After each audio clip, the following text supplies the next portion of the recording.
Hi, good evening.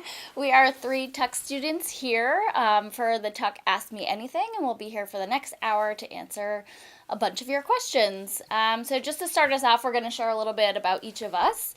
So, my name is Kayla Demers, and I'm a second year here at Tuck. I am from Randolph, New Hampshire, which is a very small town in northern New Hampshire. Before Tuck, I worked in New York for 5 years at two different marketing agencies, working in integrated media. And during my summer, between my first and second years, I interned at Samsung Electronics America on the TV product marketing team. And post Tuck, I'll be headed back to Samsung as part of a leadership development program. Hi everyone, my name is Obina Arizor, also a second year, originally from Stony Point, New York. Before Tuck, I spent 5 years in the education sector, both teaching as well as working for an education-focused nonprofit. Over the summer, I spent my summer at McKinsey in Chicago, and full-time I'll be at JP Morgan. And hi everyone, my name is Marcus Morgan, also a second year, originally from Denver, Colorado. Prior to Tuck, I worked in the video game industry across a number of different business functions. Totally focused on that. So this past summer, I went to Xbox within a product marketing role, and I'll be going back there full time after I'm done here at Tuck. Thank you all. Just to start here, you guys have expressed what you've done over the summer between first and second year and what you're doing post-Tuck. Can you expand on how you've been supported from a career standpoint at Tuck? Like, which resources have been most helpful? I can start. So a lot of people are surprised that, like, especially when I tell them that my strong interest was to work in video games, that I came to Tuck, but I actually found a number of great resources. And I think the prominent one for me that sticks out, besides the more traditional ones like the Career Development Office and all that sort of stuff, is the Center for Digital Strategies. I was an associate and a fellow there, and what the center does is it just focuses on all facets of research related to digital, which happen to include video games. And one of the faculty director there is actually a professor here. His name's Professor Albert Taylor. In addition to all of his other research that he does on digital transformation, he has a bit of a focus on video games as well. So through that center, found a number of contacts, including there's a Tuckie by the name of Brent Dance, who was here a few weeks ago, actually. And his title was Head of Gaming at Google, and I had a number of great conversations with him. But through the center and kind of my association with the center, it was an additional way beyond the Career Development Office that I got some cool career-focused connections and being able to make a great network in the gaming space at Tuck. Very cool. I'll go. Mine might be a little bit more traditional, but I leveraged the brand management club, particularly in my first year. I think something that's also perhaps understated, but I realized quickly when I walked in the doors, the power of the second year students at Tuck when you are a first year, just in terms of providing insight into how they went through their internship recruiting process, what they decided to do from a full-time perspective, and kind of following them on their journey was really helpful. I also think the Tuck recruiting or Tuck alumni portal also super helpful. I think a lot of what's really important about business school is being able to kind of drive your own ship and, making the decision to, consciously reach out to specific alumni because they fit a particular profile that I wanted to learn more about. I found to be a really helpful resource, and Tuck alum were always willing to have a chat. And for me, I think, so I'm the only person on this panel who's not returning to their summer internship employer. So for me, I got a lot of value out of speaking with the Career Development Office for full-time recruiting because I came back to campus and decided that I wanted to pivot to do something else. So just working with specifically a counselor named Deirdre to just figure out what are the things that really excite me in a role? What are the things that excite me about a culture? What am I looking for? And we kind of did like a pros and cons list, and then she kind of helped point me to the direction of the role that I ultimately accepted for full time. So for me, it's really the fact that Tuck career counselors are not just focused on getting you a job, it's focused on getting you the right job. And she really got to understand me, my interests, and my motivations, and helped me craft my story to ultimately secure my role. So that was really helpful. Have any of you been on a career trek? I did do one, yes. I did the consulting club trek to Boston during the first year. So during fall break, we visited about, I think, 12 or so consulting firms over 3 days, and it was super helpful. It was my first kind of interaction with a lot of senior leaders at the various firms, understanding the industry, understanding what the recruiting process in the next couple weeks and months would look like. So I found it to be really helpful. Tuck alum, as you can imagine, we have a high concentration in Boston. So meeting a lot of them and hearing about their path and their experiences at the various firms was helpful as I figured out what place I wanted to spend my summer at. Let's switch gears a little bit from careers to student life in general. Could you describe how you handled the transition from working full-time to becoming a full-time student? Anybody else want to say? I'll take that. It was definitely challenging. I think for me, before I quit my job, I had chatted a lot with Tuck alum once I had decided on Tuck, and chatted with a lot of current students and Tuck alum, and a lot of the advice they had given was make sure you take time to have time for yourself and focus on what you want to get out of business school before jumping right into it. So I was really blessed, and I had the opportunity to kind of have the summer off before business school. That was really helpful for me in terms of just, level setting, starting to practice some stats, which I could have done a lot more of, and thinking a lot about the path that I would take in terms of recruiting once I actually got to Tuck. I mean, I took the summer off as well, and I mean, I give this advice every time too. It's similar because I got so much advice from the Tuck alum and other just business school alum around the more you can be, thoughtful about what you want to get out of the educational kind of process. There's so much to do at Tuck, especially when you first get here, and you can spend all of your time in academics, you can spend all of your time in career-focused recruiting, or you can spend all your time doing social stuff. But you can't spend all of your time doing everything. So having a clear plan and a picture of hey, here are the 3 top things that I prioritize for what I want to get out can help with managing that and kind of omitting some of the FOMO that you'll inevitably catch when you're forced to choose between 1 or 2 events. So I echo that of really, if you have the ability to try to take that time, and even if you can't take the time off from work and stopping early, still having that in the back of your head on the run up into business school. Yeah, and I did not take time off. I actually worked until the day before I came to Tuck for orientation. So I was one of the people that did not follow the very wise advice of the people who've come before us.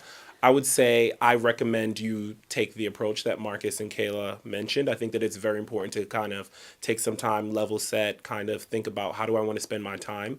I think the ramp up in the first couple weeks of being here, especially at Tuck with our fall curriculum, which is very rigorous, I think that it's really a challenge ramping up in terms of academics and recruiting and social. There's just a wealth of so many things going on at the same time. So it's important for you to really figure out how do I want to spend my time, and making sure you're tracking against those accordingly. Do you have any tips for time management, especially at the beginning of first year? I think Outlook will become your best friend. Blocking off time, even blocking off, hey, this is my time to read a case. This is my time to go to the gym. Be very intentional about, I'm going to be up for X number of hours throughout a day, and this is how I need to spend it. This is my breakdown. And, make sure you actually put those blocks on your calendar, because this is very much a culture of people will, snag the time if it's open. So it's important for you to kind of make sure you are prioritizing what you need to be doing.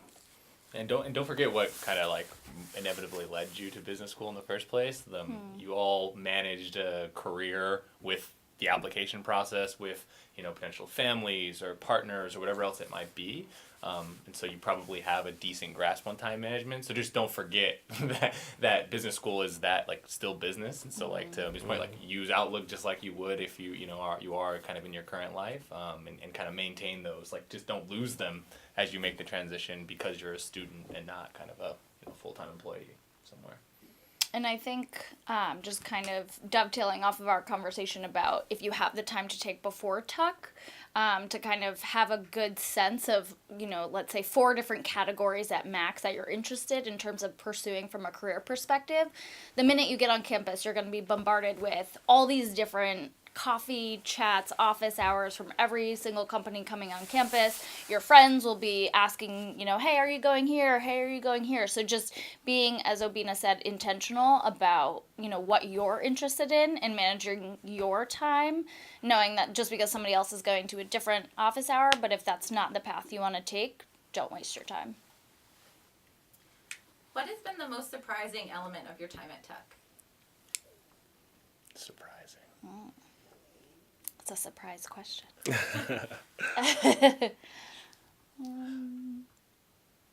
So I wouldn't say the thing that I was most.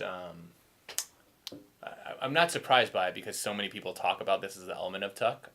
But it was my thesis for coming to Tuck was that that radical engagement that alumni and like your peers have in you as a person in your career, and I think that 100% is true when you get here. Everyone responds within 24 hours of you sending an email, all that sort of stuff. But I think maybe the part that's the surprising piece of that, or that you forget about, is that radical engagement by the faculty and staff.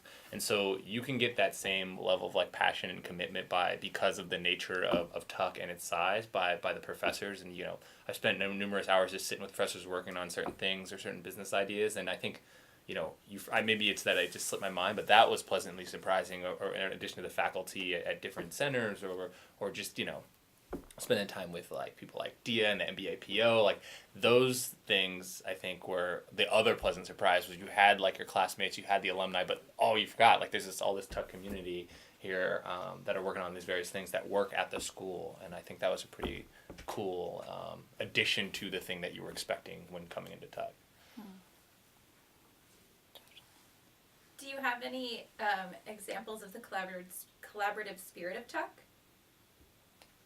The collaborative spirit, I think I do. Yeah. So I remember the first year recruiting process, specifically for consulting, is very case intensive. Like you have to do multiple case interviews for your preparation. And I identified an individual in the class who I knew like he just kind of like got it like early on, and I saw it and I understood. And I remember reaching out to him and saying, hey, I want to learn this. I want to get better at it. Can you help me? Can you teach me? And it didn't matter what time it was or where it was. Abhijit would always come and he'd whiteboard and he'd like show me all his tips and tricks. And we were ultimately like essentially vying against each other because we're going for the same roles. Like it's a really competitive process. But I think he didn't look at it as I want to make sure I'm better than someone else. He was kind of like, how can we both thrive? Like, how can we both do it? And it was a really special experience to kind of like go through that process with him. And then we ultimately got the same internship at McKinsey. So it was great. And I always tell him that I give him credit. And without him, I couldn't have done it. And I just think that speaks to the overall like collaborative nature and the spirit of Tuck. That's a great example. So many of the events or like if you've ever been to a conference that's ever been held at Tuck, or they're student run, and I think that's an excellent example of the collaboration between like the student and the faculty helps enable it obviously as well.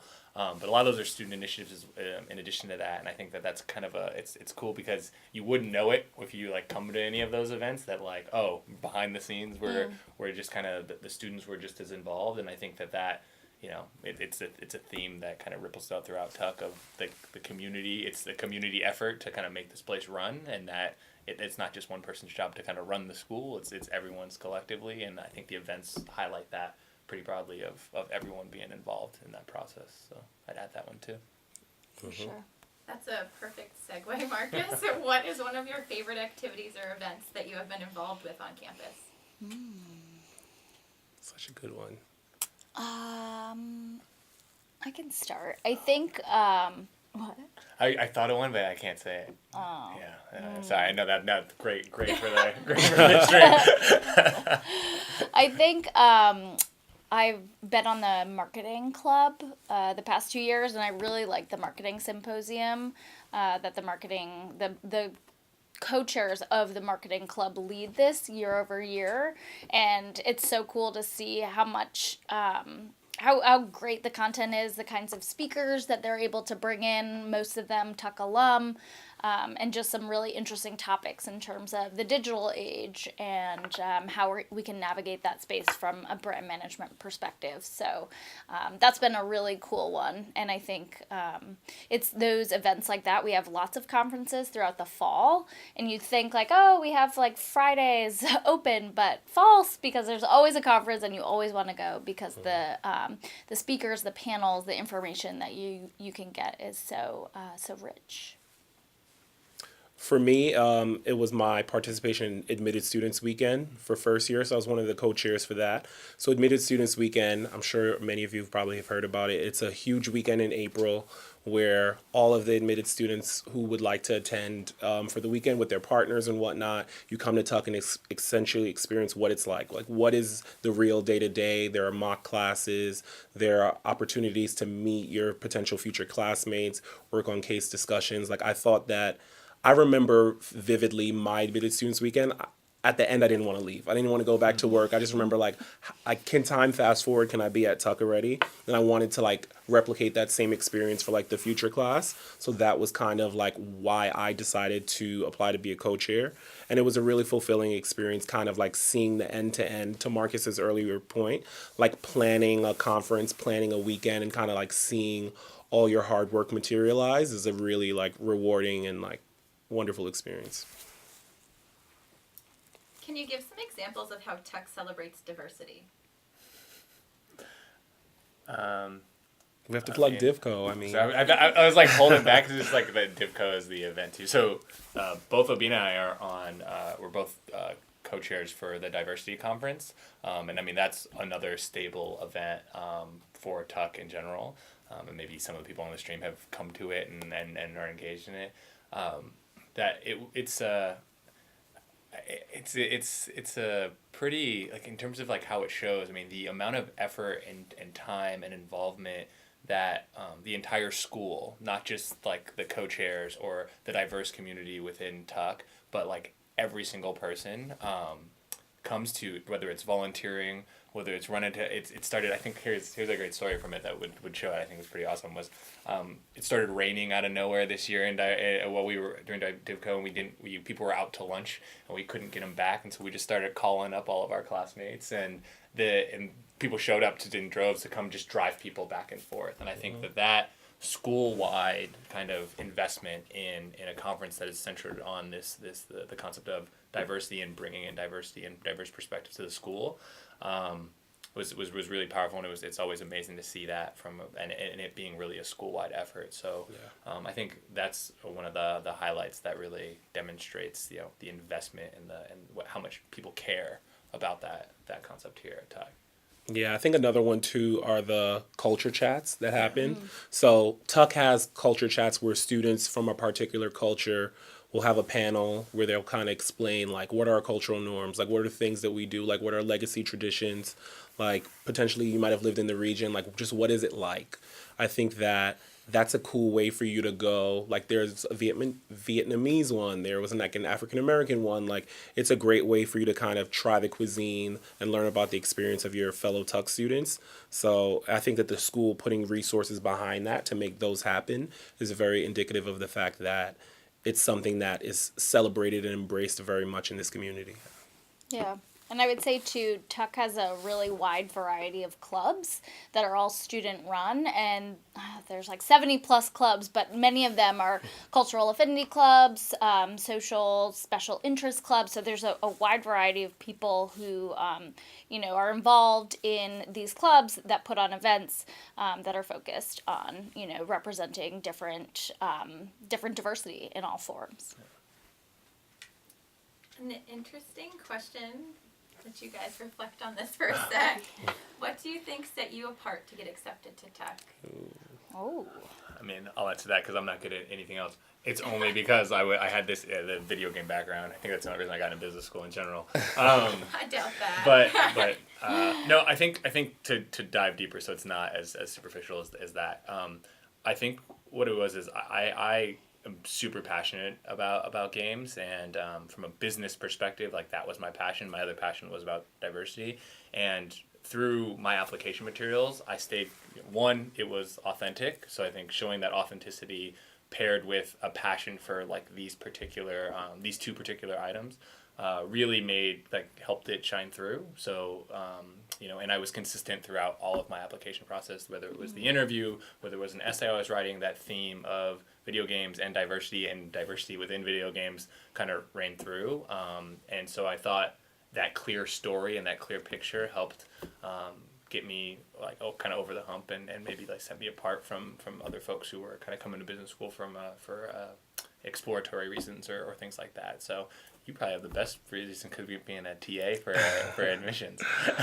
I think that for me it was a genuine interest in joining the community. So for me it was like making connections with like professors and like the admissions team and like students and alum, like just showing that I didn't want an MBA, I wanted a Tuck MBA. Like I was very intentional about like this is where I wanted to be, and I kind of like put my cards on the table. I think that a lot of people are going to craft a compelling application and have like the statistic, like the metrics essentially to get in, but the school is really looking for people who are going to come here and like transform the community and be very impactful.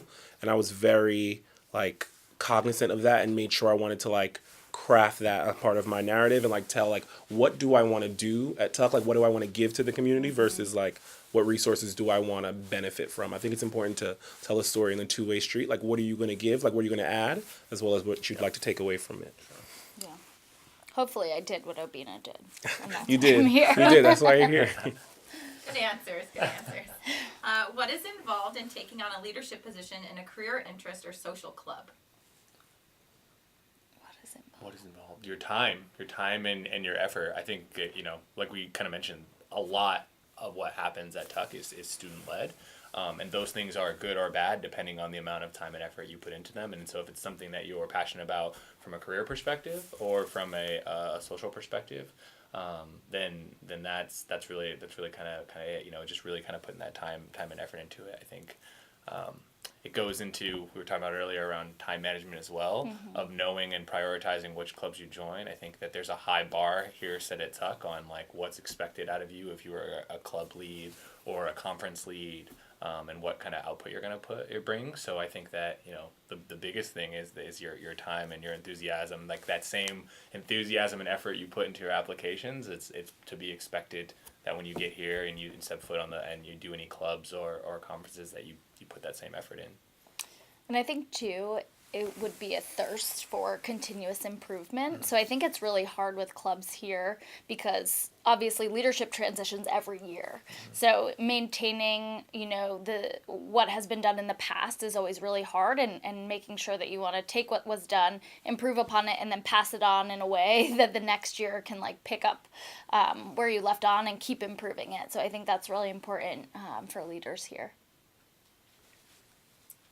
Question on our location. Specifically, do you have any tips about moving to Hanover? Maybe more broadly, you could talk about Hanover in general. So I love Hanover. I'll start by saying that.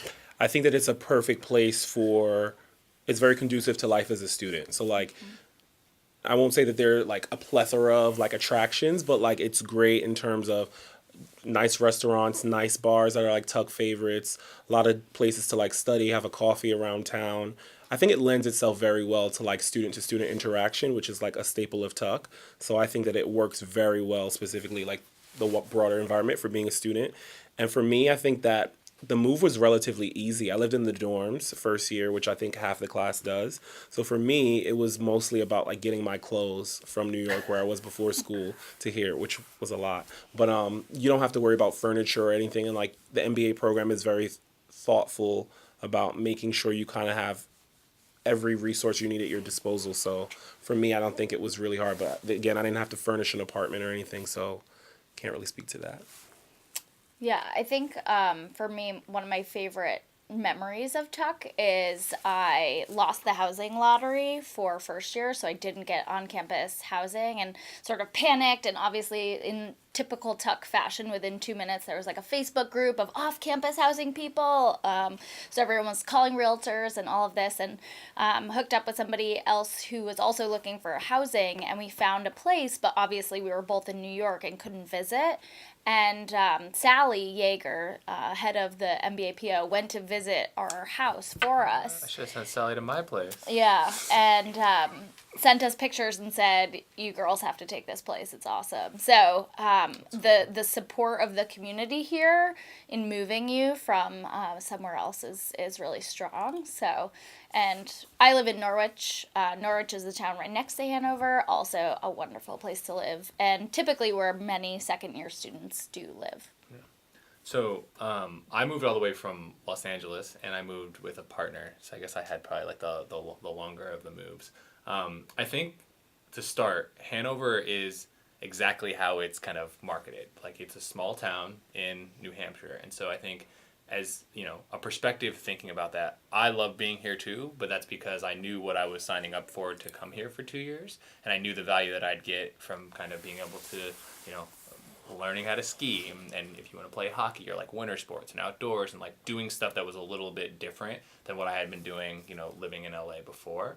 So I think that as you think about that move, and you even think about, you know, Tuck in general, the location is a big part of it, and there's a lot of benefits that come with it. But being honest with yourself around that, that's what you want out of your MBA experience, because I think that, you know, anyone who would ever struggle with that for any place they go to, let alone Tuck, would have not reflected on that as much.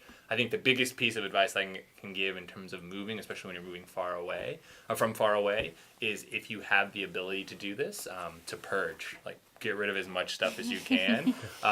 It's you know, you're gonna probably get new stuff after you move. You know, most people won't stay here after their MBA anyway, so you have to move again. So if you can, like, purge, you know, so you can just get some cheap stuff here while you're here. It makes the move easier, so you're not spending a lot trying to haul a bunch that might break in the process or whatever else. So that'd be my biggest piece of advice, like moving long distances. Try to you know, do a little house cleaning, get rid of some stuff. Marie Kondo. Yeah, I was about to say, I've been Marie watching her Kondoing. too. If it doesn't bring you joy, if it doesn't spark joy, Put it to the side. get rid of it. Maybe to expand off that physical part of our community, can you talk about how the Tuck community culture, the community just at large, has impacted your overall experience?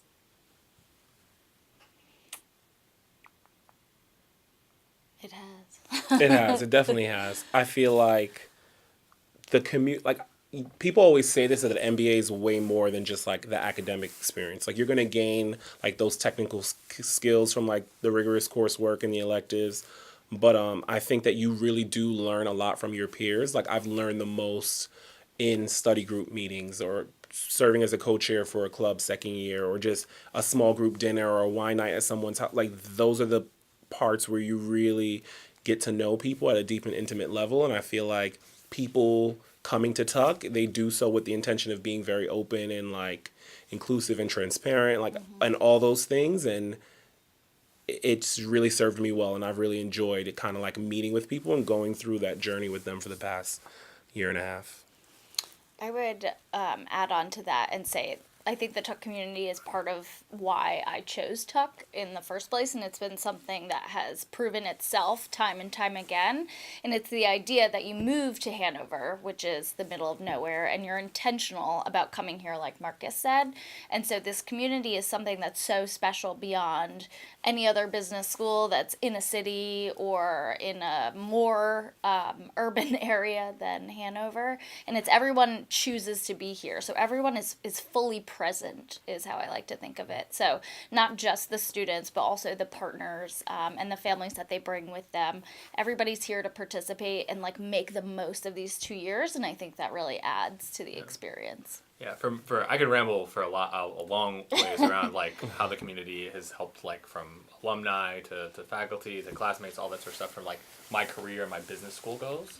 But to add on to what you were saying about, because I moved with a partner, I think that was another big piece is making sure that, you know, if you're coming with a family or partner, that they feel as a part of this. And like, I would put my money on the fact that there's no school better than Tuck at making partners and families feel like they're just as a part of this experience, this MBA experience, as the student themselves are. So that was kind of one of the biggest piece. Whether it's clubs are involved and led by partners, and they're invited to any social event, and they have their own things going on. I mean, like a lot of times I feel like partners are more involved than the students themselves with the community, and so that integration between those two it's really powerful, and I think it's also just telling that going beyond all of the more like tactile like business stuff. It's more about the community with how they involve partners. Do you have any advice for how to best get a sense of the Tuck community for those who might not be able to visit or interview in person prior to applying? Talk to us. I mean, that's how, honestly, I came to Tuck after an alumni. I talked to an alumni. He was like, I'll help you with business school, but you have to apply to Tuck. And he was like a mentor of mine. And he started introducing me to a bunch of other alumni. And those alumni gave so much time and effort into my application, and I wasn't even a Tucky yet, and like that in and of itself, like, and they became mentors to me, and like that in and of itself like told me everything I need to know about the community, and comparing them to kind of other folks. So I think that as much as you can reach out, connect with alumni, like the great part about Tuck alum, like even if you're just a prospective student, I was just on a call with like an hour with a prospective student yesterday, and everyone could probably have a very similar story. We're willing to talk, so we'll share, and we'll be pretty candid about our experience. So I think just you can reach out to almost anyone you find on, and it's easier than ever with LinkedIn or whatever else. So talk to as many people as you can, and it's a pretty clear and transparent sense of what Tuck's about. I think another thing is like you're doing the right thing right now by being on like this Ask Me Anything. Like there are a lot of online resources that you can tap into. I remember like going on YouTube and looking at past webinars. I think that's a good way to gain a sense. Reading the Tuck 360 blog with like all the posts. Like I remember I probably went back further than I should have. So I remember going all the way down. Like I wonder what classes are like. I want to read about that. I want to know what student life is like. I want to read about like just there are so many different experiences from people over the years. So I think that's another way. And then lastly, I think if you're in a major metropolitan city where admissions might be traveling, it might make sense for you to kind of go to like one of those Tuck receptions. I think I went to one in New York and met Kristen Roth from admissions and heard her pitch about the school and got to meet some people there. So that was helpful. I think we have a second for a fun-related aside. And any recommendations for winter coats? And boots. Winter coats and boots.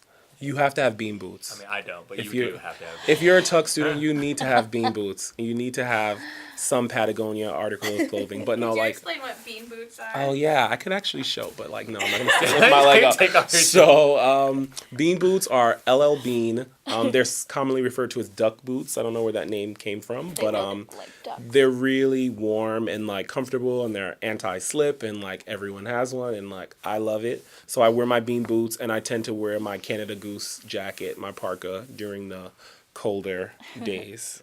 If you're not as fancy as Obina is, there's the other nice part about Tuck is it is set up. The Hanover community, there's a ton of like stores in town. I think Eastern Mountain Sports is where like I got mine, and I got like my coat, like the Eastern Mountain Sports brand, for like half off when they were having a sale in the summer because I came out here early. So there's enough because of the nature of the environment too that. But like that's true. I mean, the bean boots with the Canada Goose jacket is like, or some form of Patagonia is kind of the Tuck uniform. Thank you. Can you talk about a time that a Tuck alum has helped you? Countless, so many. So many. I think mine, what's interesting is I actually got to start working with some before I got to Tuck. So calls like over the summer. So I'm a member of Tuck's Consortium community, and we had a huge orientation program in June, actually, before school started. And I remember having several interviews lined up with various companies then, and I reached out to a bunch of Tuck alum from the directory, and one specifically from General Mills was on the phone with me for like 2 hours, kind of giving me prep and like walking me through like how I should be thinking about things and like how I should answer certain questions that I would likely face in the interview process. So I think that they're just like so helpful. To Marcus and Kayla's point, like anyone you reach out to, like once you're a Tucky, they're gonna be willing to kind of like help you and share their experiences. So there's not even like one specific thing. It's I can count over 100 probably. Yeah. I mean, I was fortunate enough to have a mentor before I came to Tuck that was a Tuck alum, and kind of like Obina said, like they reviewed my essays like line by line to help, to help with the process. So I think that like that in and of itself told me a lot about the community. But I can even feel it now of like what it's set up to for after Tuck, like the involvement. I mean, I with what I have interest in doing as it relates to video games, like the amount of people who are like, whenever you're ready to do whatever, like just call me, or like if you need to, like reach out, and it's always that sense.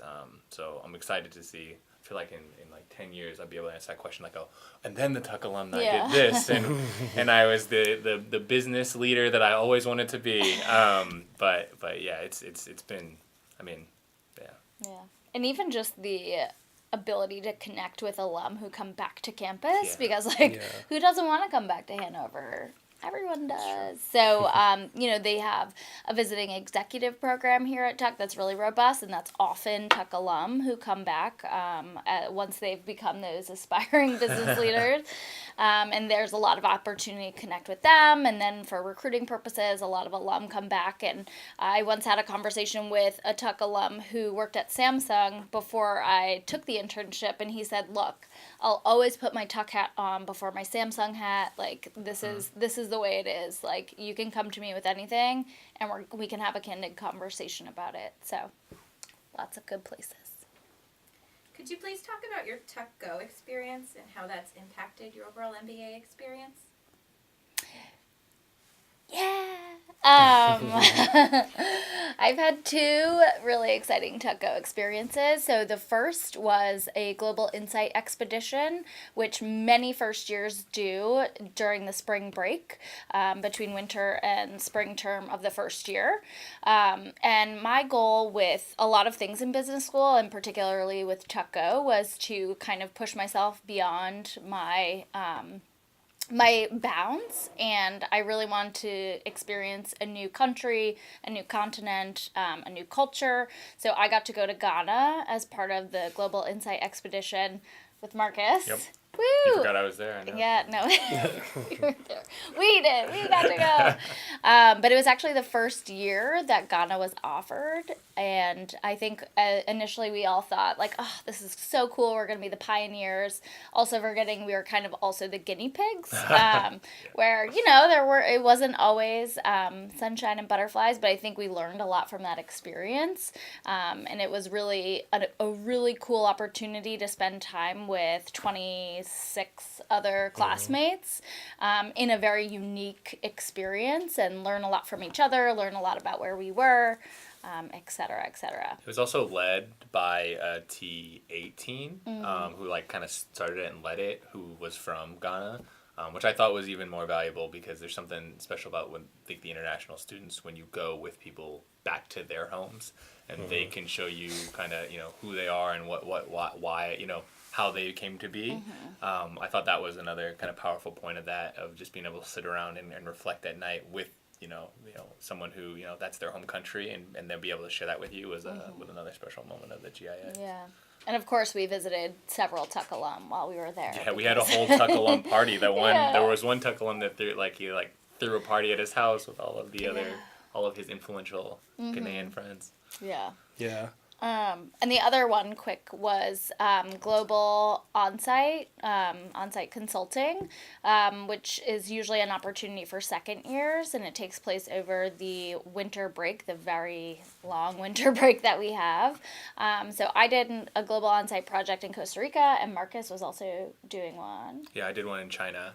Right. Yeah. So that was a cool experience for me because the project was totally out of, it was for a hospitality client and wasn't anything I had ever had exposure to before. So it was a really cool experience. Yeah.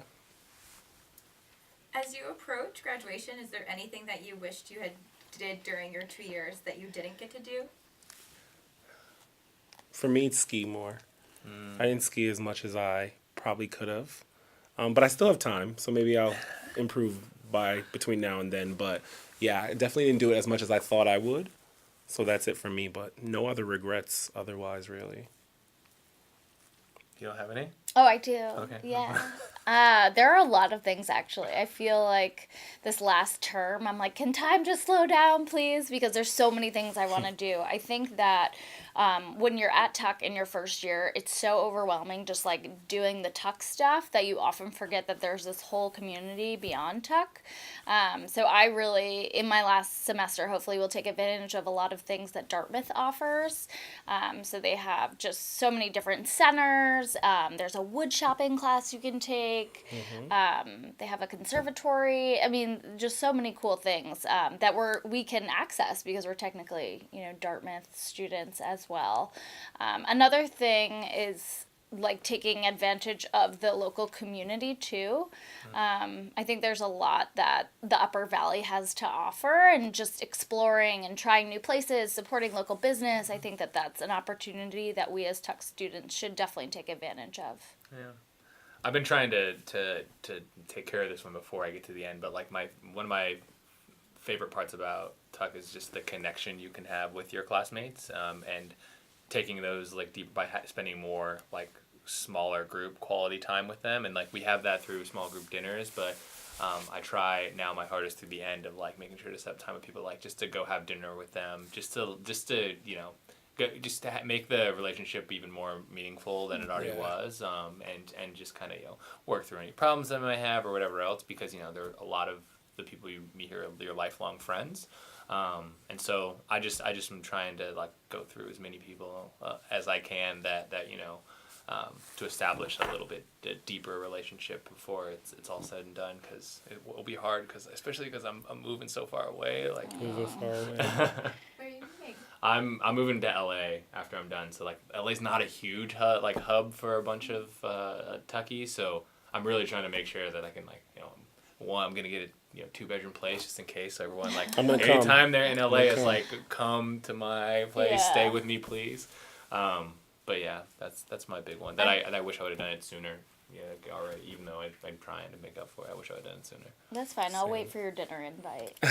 Well, you could have come with us the other time. Where are the rest of you headed after Tuck? I'm headed to Columbus, Ohio, so Midwest for me, which I'm super excited about. And I'll be outside of New York in New Jersey. So see, you can go all over the world. You can go all over. Right. It's not just the New England, New York. Yeah, it's not just Boston. To tie it to academics, do you guys have any favorite classes you'd like to share? Elective So or many. core? So many. I'll do one core, one elective. So my core class is operations management. I had that with Brian Tomlin. It was an amazing class. And then from an elective standpoint, mine is negotiations with Dan Filer. Super amazing class. He came to my class today. He's great. He's so good. Yeah. So thoughtful.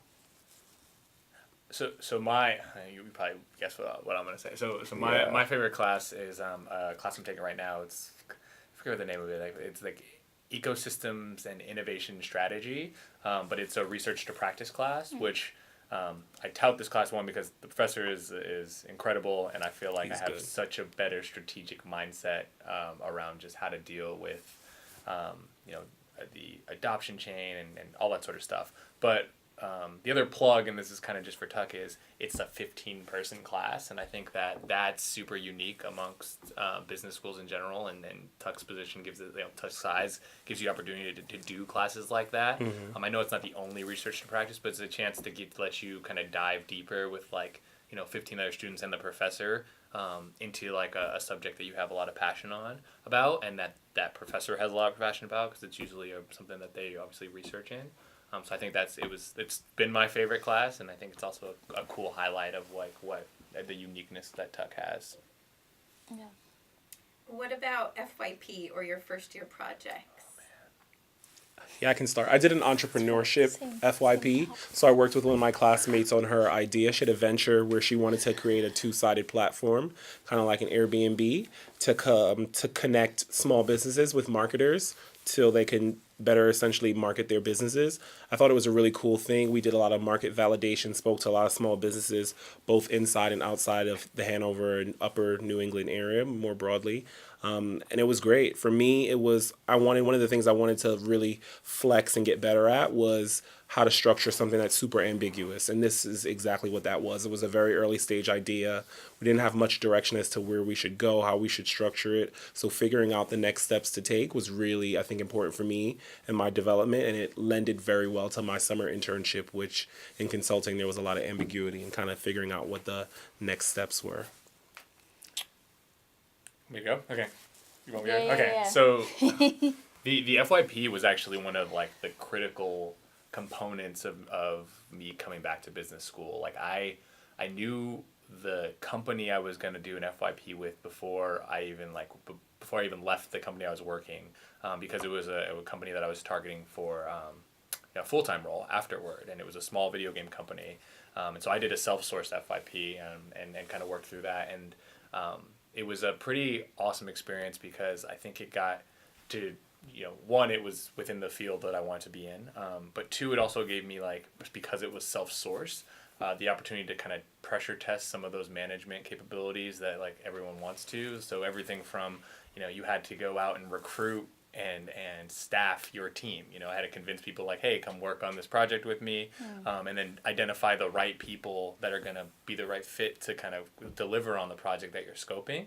And then, beyond that, I had to, de facto, because it was the project that I sourced, I was the de facto manager, and my commitment to the project is going to be a little bit higher than the rest of theirs because just by the fit nature of it being, self-sourced. So finding ways to motivate, the rest of your team and get them on board. So I thought it was a really, really amazing opportunity to kind of like, in a safe environment, test those skills that you're going to inevitably use afterward. And then personally for me, it was such a great success too. I mean, for other reasons, I'm going to LA and working at Xbox, but I was able to kind of pull both an internship and a full-time offer from that company. And so it's rare that, a plan comes together like that. But the FYP was like super useful for me. I like champion it every time I get for that.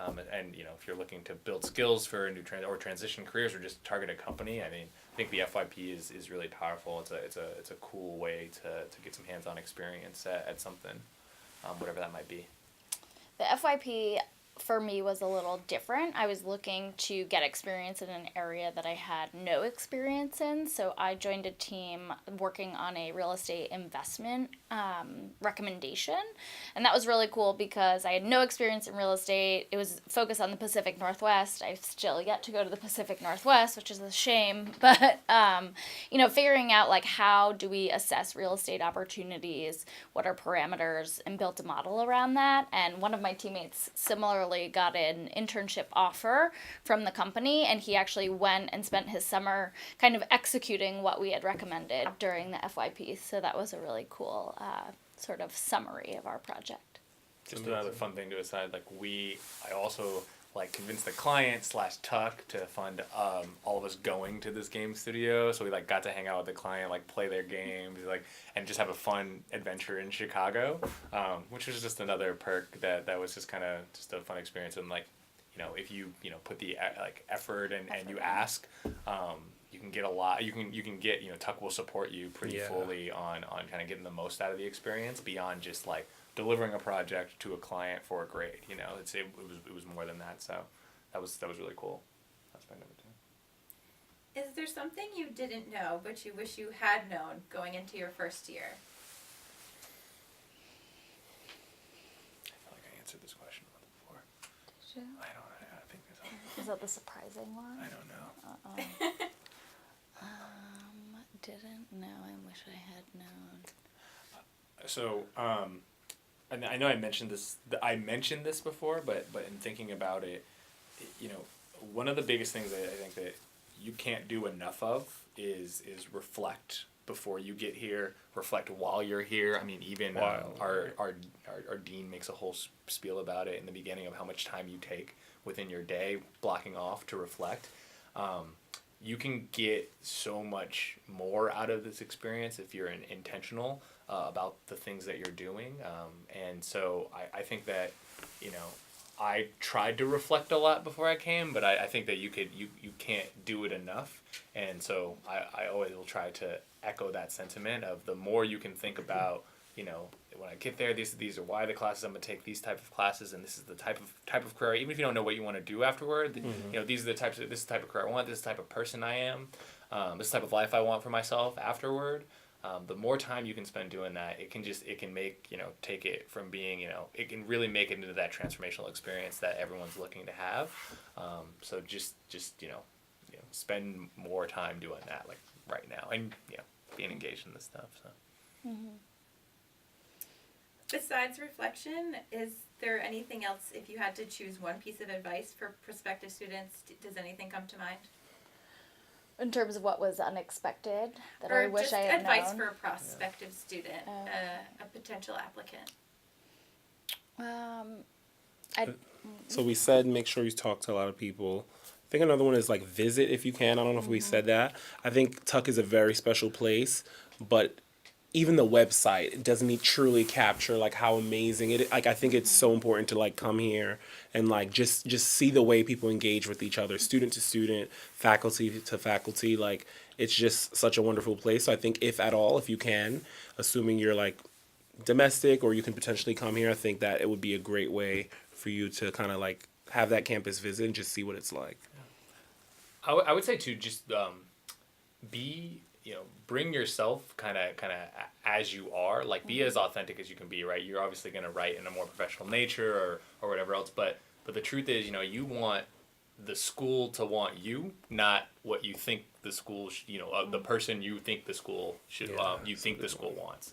And I think that it makes doing that and portraying that in any communications you have with the school, whether it's Tuck or any others, makes it so that they're more confident in picking you as the applicant, and it's going to come through in any application materials you have. But it's also going to make it so that when you get to the campus, it's the place that you feel comfortable being and a place that you can get the most out of over the course of your 2 years. Because your 2 years, and particularly at Tuck, you're 2 years and you're here. I mean, you're not anywhere else. So I would like strive that don't try to conform yourself too much to fit what you think the ideal candidate is.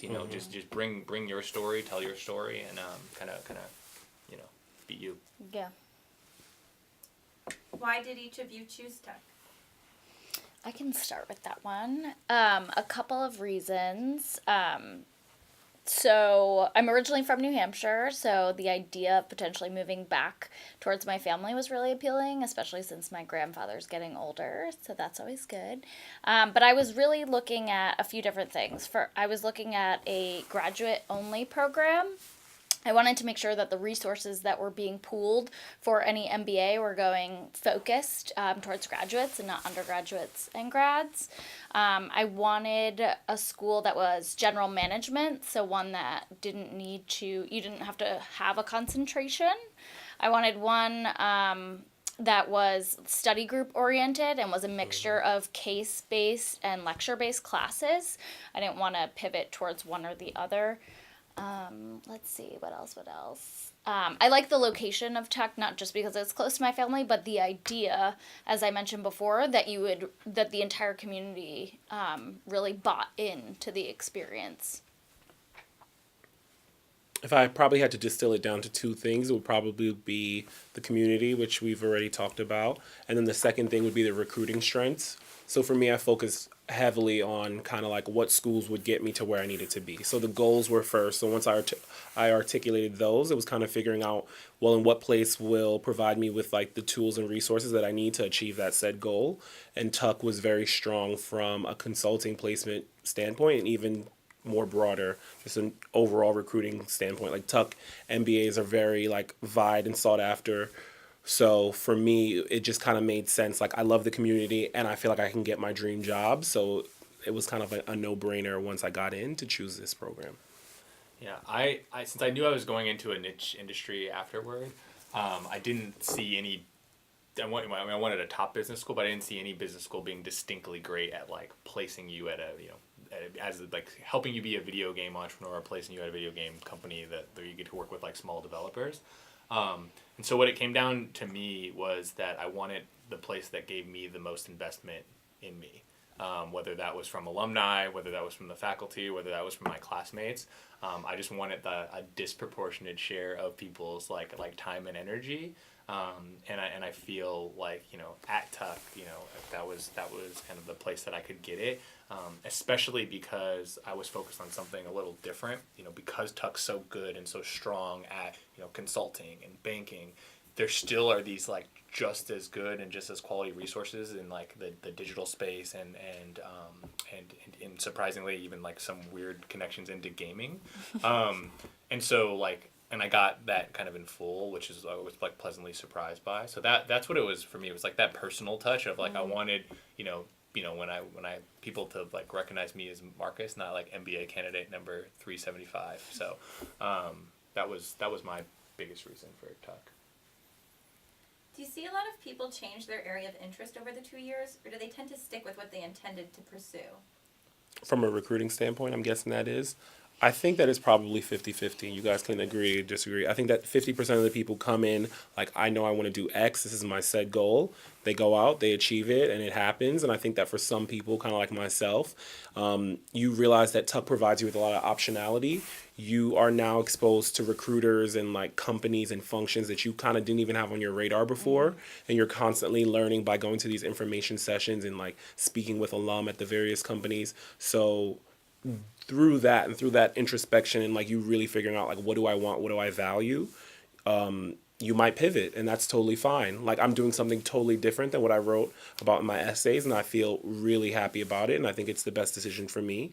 I didn't know this role existed when I was considering what I wanted to do post MBA, but now I know, and I know that it's a great fit for like my skills and like my interests, so it worked for me. That's good advice. What's your favorite place to study and get a bite to eat on campus? Or off campus. Or Hanover, because Hanover is campus. Yeah. Favorite place to study? Sometimes I lock myself in a study room, which you're not supposed to book for one person, so don't do it. Let's see, that's not a good one. Sometimes I study at 1953 Commons, so that's the undergrad dining hall, because you'll be less likely to see people from Tuck. So sometimes, when you're reading and you're like trying to be in the zone, and someone will come over to you and say like, hey, how are you? Like we should catch up, but like it might be a little distracting. So I don't tend to study so much in like public areas around here, but I'll go to the undergrad side of campus and kind of sit there, have an unlimited buffet meal, and just read all my cases and like highlight and just have that time like blocked off to do a good amount of work. Yeah, I think Stell Hall is probably my spot. I actually like the background noise of people being around. I do talk to people too much, so I don't get a lot of studying done. But yeah, Stell is great. The Harry Potter vibe kind of gets it going. So. And around, I wouldn't say Hanover specifically, but King Arthur Flower is a really good place to just like get a breakfast sandwich and coffee and do some work. And the little hum of people in the background, I think, is helpful for making me focus there. All right, thank you guys. Final question this evening.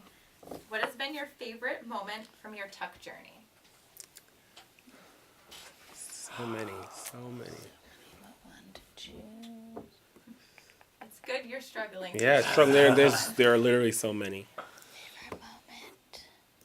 For me, I might say GIX. So I did the GIX to South Africa with Professor Stockin, who teaches the core accounting class, and I absolutely loved it. It was a perfect mix of like cultural immersion, getting to understand like South African government and economy, and like just like what the restaurant scene is like, what the beaches are like, what the hikes are like.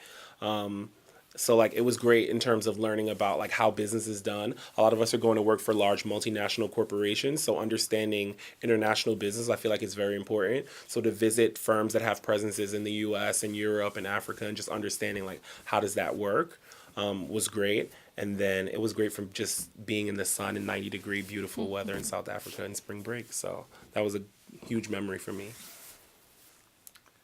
This is a hard one. I know. Like to pick one is pretty tough. I think I can give an academic one just because, so TuckGO we've talked about already, that's definitely my favorite experience, but from like the in-classroom experience, there's a moment that stands out to me from last fall. in our first year study group. And it was on a case from that was very finance focused, and I don't come from a finance background, but there were 3 former bankers in my study group. Wow. So for them, it was like piece of cake, and for me, I was like, this is another language. I don't know what I'm doing.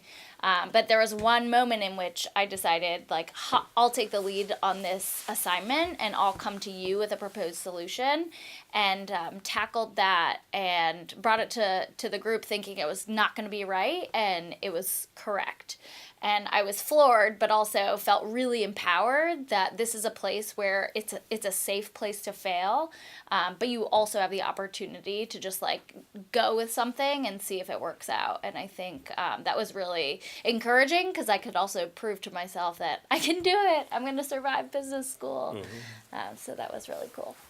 Man, I have to give one to end it, right? I'm trying to think of like maybe like to do like a social one. Like, that'd be good. Social one It'd be a good balance. Would be a top one. You know, yeah, I'll do a social one. So because of DivCo does like at the end of DivCo, we throw the blacklight party, which is probably one of the more fun parties that are here on campus, So and it fun. was particularly special to me because it was like a part of helping plan and bring this event together, and then it was like a way to like let off steam now that the plan of it was finally over, but we kind of black out all of the windows in one of our kind of like it's in Curly, right? No, it's not in Curly. It's in Cohen. Yeah. It's in Cohen. And then there's black lights, and we get a DJ, and it's just the prospective students, and everyone's dressed in like white, and like there's like highlight colors everywhere, and like glow sticks and all this sort of stuff. And it's just a lot of fun. And I think it's one of our like main fun parties that everyone has, and it's also awesome because we get to incorporate prospective students, and they get to see kind of the fun that's also had here. So I'll give that one as a highlight. That one was a really good highlight. I enjoyed that party. Really good. Awesome. Thank you, T19s, for providing all of this information. Yeah. Super valuable, and thank you to everybody on Facebook for attending. If you have any questions at all, please feel free to follow up with Tuck Admissions at any time. And we'll see you next time. Thanks. Bye. Bye.